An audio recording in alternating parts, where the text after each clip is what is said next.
Guys आज प्रियंका का घर में उसका शगुन है, इसलिए देखिए ये लोग देखिए खाना बनाने में लगा हुआ है। देखिए ये लोग भाई लोग पूरी बना रहा है, ये लोग बहन लोग को देख सकते हैं। देखिए यहाँ पे तैयारी चल रहा है और उसका शादी है।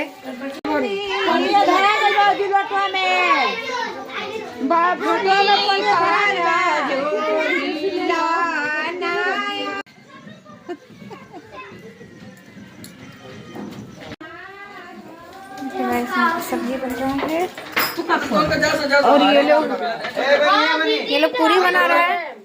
हाय हेलो बोल दो। 1 मिलियन फॉलोअर्स।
लेके जा तनी साइड हट।